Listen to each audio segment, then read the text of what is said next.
আগরতলা শহরের বর্জ্য ব্যবস্থাপনাকে আরও দ্রুত এবং কার্যকর করতে বড় পদক্ষেপ নিয়েছে আগরতলা পৌর নিগম।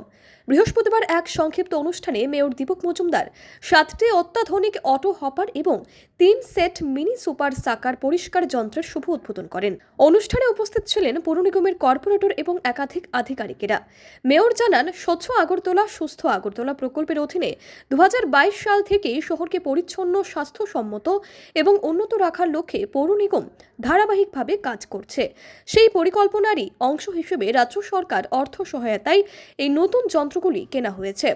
7টি অটো হপারে ব্যয় হয়েছে 39,20,000 টাকা এবং 3টি মিনি সুপার সাকার কিনতে খরচ হয়েছে প্রায় 2,88,00,000 টাকা। হোটেল, রেস্তোরাঁ এবং ফাস্ট ফুড দোকানগুলির বর্জ্য আলাদাভাবে সংগ্রহ করে দেবেন্দ্রচন্দ্রনগর প্রসেসিং সেন্টারে পাঠানো হবে।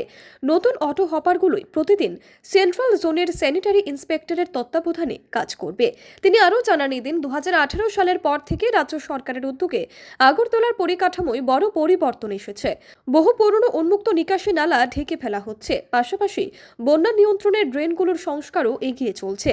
সরু লেনের ড্রেন পরিষ্কারে মিনি সুপার সাকার হবে বিশেষভাবে কার্যকর। বর্ষাকালে জল জমা প্রতিরোধে এটি গুরুত্বপূর্ণ ভূমিকা রাখবে বলে আশা পৌর নিগমের। পরিষ্কারের এই পুরো কাজ মেকানিক্যাল ডিভিশনের তত্ত্বাবধানে একটি বিশেষ সংস্থা পরিচালনা করবে।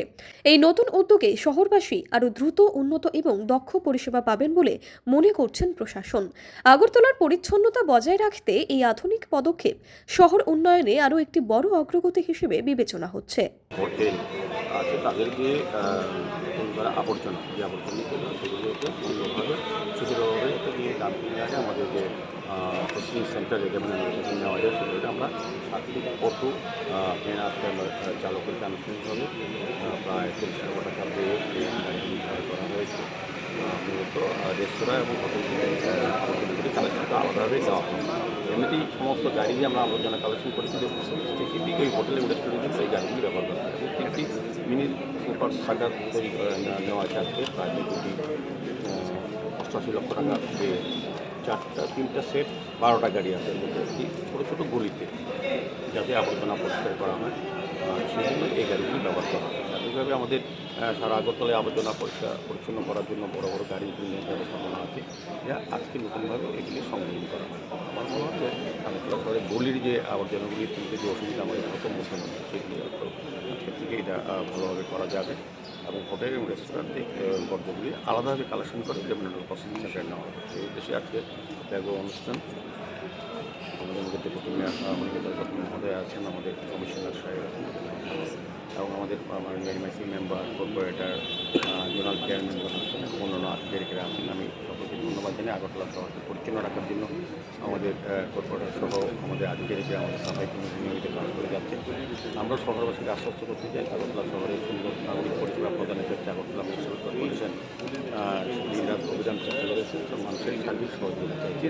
আধুনিক বিজ্ঞানসম্মতভাবে আগরতলা শহরকে সুন্দর যাতে রাখা যায়, পরিচ্ছন্ন রাখা যায়, যানজটমুক্ত করা যায়, সেদিকে লক্ষ্য রেখে আগরতলা মিউনিসিপ্যাল কর্পোরেশন কাজ করছে।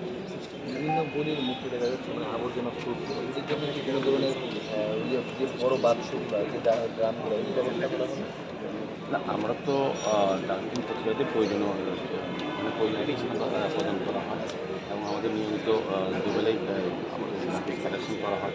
তারপরে কিছু কিছু অনিয়মিতভাবে জনসাধারণ সেক্ষেত্রে তাদের কতগুলো বাড়ির আবর্জনা রাস্তায় ফেলে যায়। আমাদের বাড়ি যে কালেকশন গার্বেজ কালেকশনে অংশগ্রহণ না করে তারা যত্র ড্রেনে রাস্তার মোড়ে এনে তার বাড়ির আবর্জনা ফেলে দেয়।